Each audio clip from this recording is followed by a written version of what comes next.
kagalingan, kaalaman, pagpipigil, pagtitiis, kabanalan, mabuting kalooban sa kapatid, mag-ibig.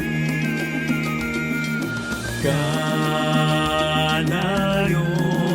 ayong Pasko, ipagdaydayaw ko kanta. Kanayon, ayong Pasko, ipagdaydayaw ko kanta.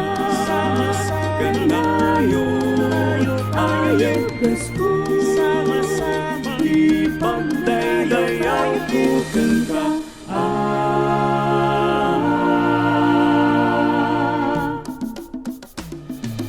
Pagkamulat sa katotohanan, natagpuan ang matuwid na daan.